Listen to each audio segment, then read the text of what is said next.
Vibha and welcome to Judiciary Classes Funda Clear. So today I will explain Class 8 Civics Chapter 5. Chapter is Judiciary. So Judiciary, what do you mean by Judiciary? Judiciary means all the system of courts that work for justice in India is called as judiciary. That means the main work of judiciary is to settle conflicts. The sentence for crimes are done by judiciary system in India. So in this chapter we will discuss about judiciary. We will discuss in depth about judiciary. We will discuss what is an independent judiciary. We will discuss the rules of judiciary. We will discuss are all the courts in India connected, integrated in India. We will discuss all these things in this chapter. So what are the topics of this chapter? The topics of this chapter are: what is the role of judiciary? What is an independent judiciary? What is the structure of courts in India? What are the different branches of legal system? Does everyone have access to the courts? So our first topic is, what is the role of judiciary? So the role of judiciary, you may have heard about some roles of judiciary that are to settle conflicts, that you have that the laws. There are many functions there are many roles of judiciary, and they can be divided into three categories, you can say. First is dispute resolution. That means the disputes between citizens. That means if there is a dispute between two citizens, whether it can be on any topic, whether it is land dispute, any topic. So it is settled by judiciary systems. And disputes between citizen and government. That means if I am a citizen and I have dispute with government, then it is also settled by the judiciary system in India. And disputes between state government is also settled by judiciary, and the disputes between government and central state is also settled by judiciary. So you can say all disputes, whether it is between it can be between any person, you can say it is settled by judiciary system. So it's the first role of judiciary, you can say. And the second role of judiciary is the judicial review. Judicial review means that if a law is passed by parliament and if the judiciary sees that it is a violation of fundamental rights of citizens in India, then it would review that law and can refuse and cannot. It can interpret that law. It will review that law. That is a function, that is a role of judiciary system in India. And third is the upholding force. Upholding acts and enforcing law. Enforcing, you can say, is the third role of judiciary system in India. That means if there is a violation of fundamental rights of citizens, then they can go to the court to appeal, you can say. They can go to the judiciary system of India. That is the third role of judiciary system in India. So these are all the roles of judiciary system. So next topic is, what is an independent judiciary?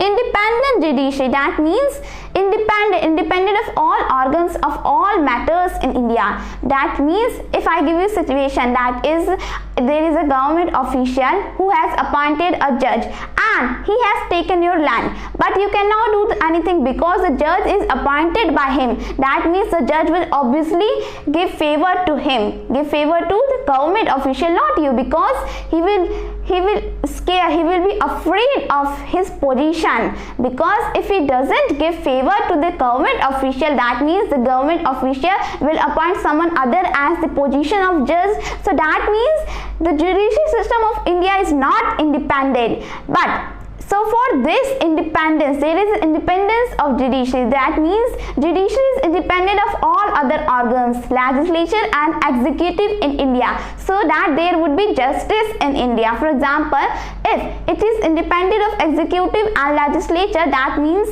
it would give favor to citizens, it would be independent, and there are appointment of judge with little interference of outside of executive and legislatures. And if a judge is appointed in any court, then it is very hard to remove him from that position. That is the independence of judiciary. And there are benefits of independent judiciary, that it will that the judiciary will save the rights, fundamental rights of citizens, and second is that it will work, it will give favor to citizens, it will not do anything just for its position, it will be independent of all things. So this is the independent, there is an independent judiciary system in India, you can say.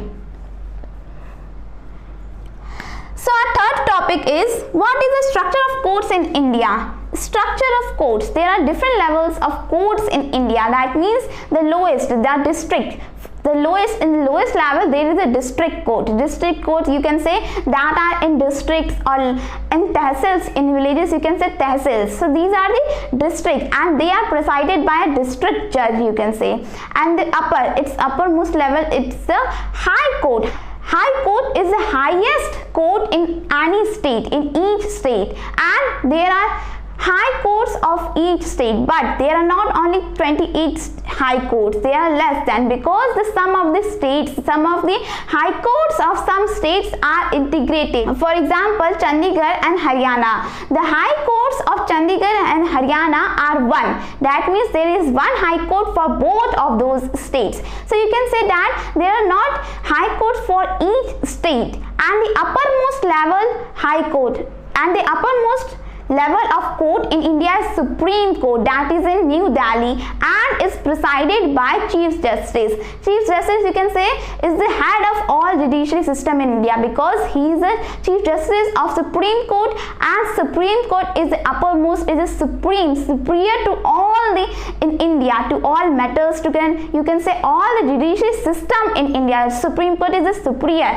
Its decision cannot be interfered, its decision has to be allowed, his decision has to be accepted by all the citizens in India, that is Supreme Court. And are there any connections in these courts? Yes, there are bindings in this, they are integrated. The courts in India are integrated, that means and its example is the appellate system. Appellate system is that if you have any matter, if you have any problem and you have gone to the district court, but you are not satisfied with its decision, and you can, so if you are not satisfied with that decision that is made by the district court, then you can go to high level, high court, you can say, you can go high court. So there is binding, you can go, and if you are not satisfied with its decision too, then you can go Supreme Court as well. So this is the appellate system, that means if you are not satisfied with a decision of a court, then you can go to the higher levels. So this is appellate system, so that means there is a connection, there is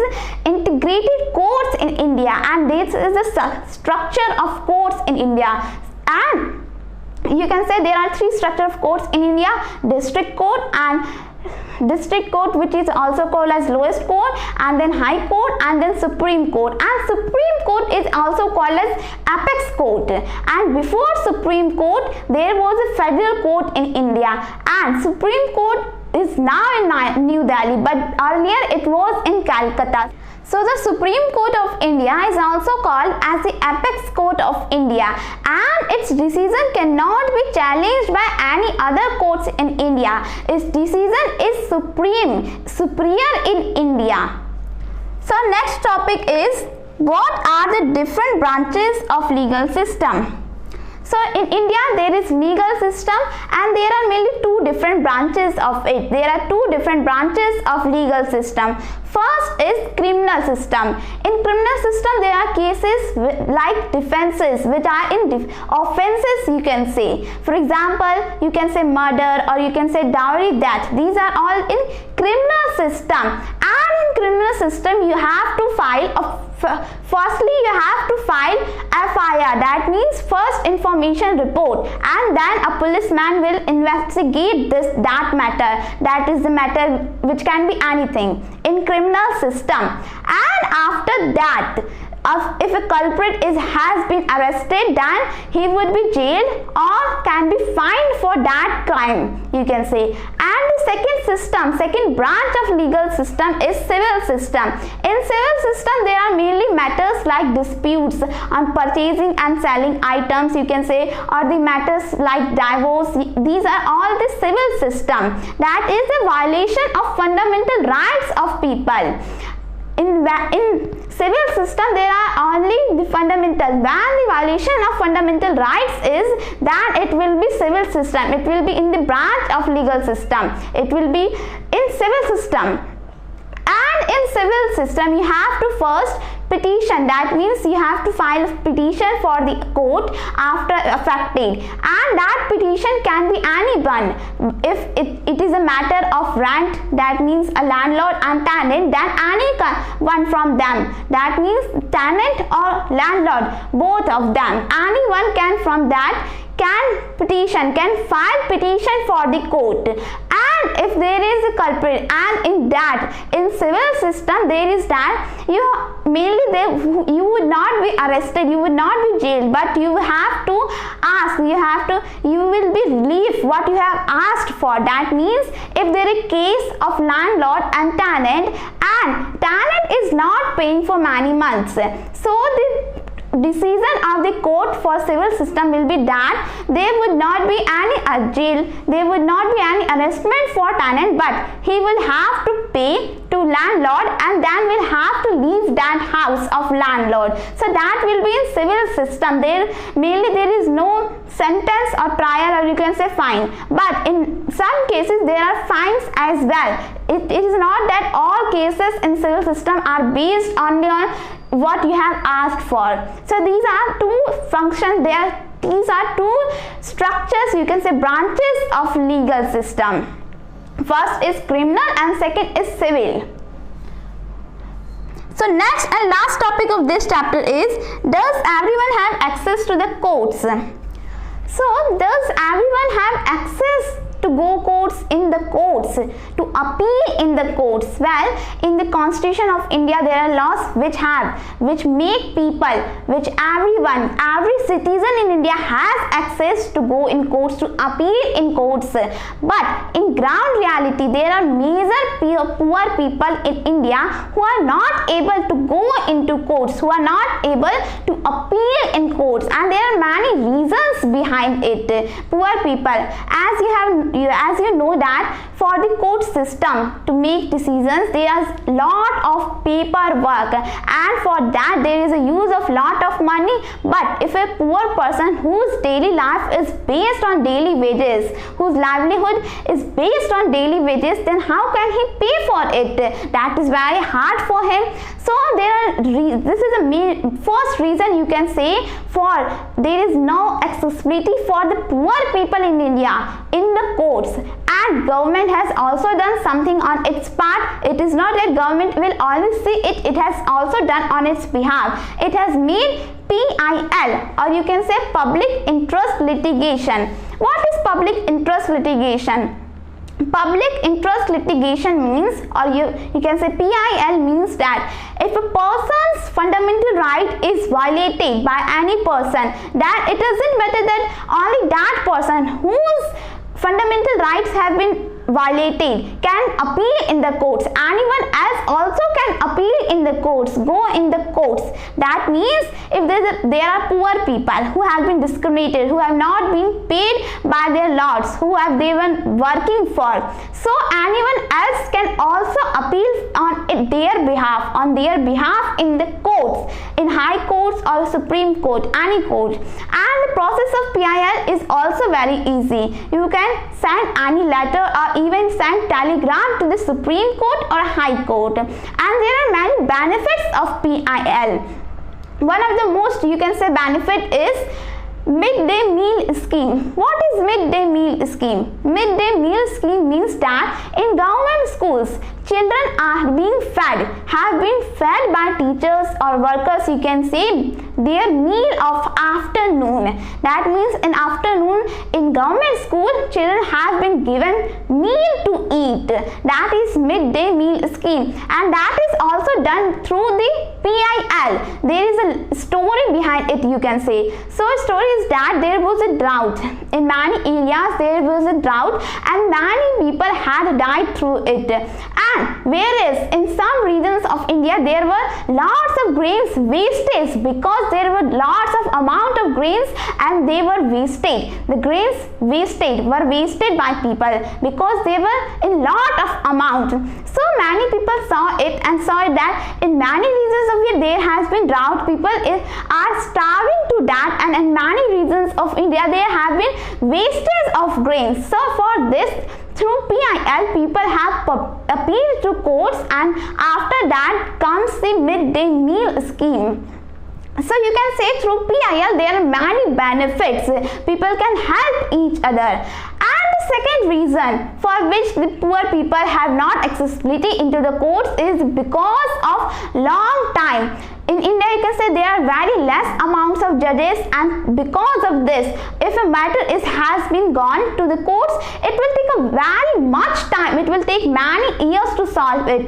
Judiciary system, you can say, is less in amount. So for this, has been taken so much time by courts to solve any matter, you can say. So for this, there is also not accessibility to, you can say, in courts. So this is the second reason. So you can say that in India there is less amount of judges and there is a need to be more judges, more judiciary, you can say more courts, and whereas the files, the cases have been increasing. So due to this, the time has been also increased. Many years have been are being taken by courts to solve even just a matter. So this is all about, does everyone have access to the courts? And however, you can say that judiciary, it is because of judiciary that we in India there is justice, despite of the fact that there are many, you can say, controversial things, but judiciary always help us to protect our fundamental rights. So this is all about the chapter about judiciary. I have discussed all topics, and I will be covering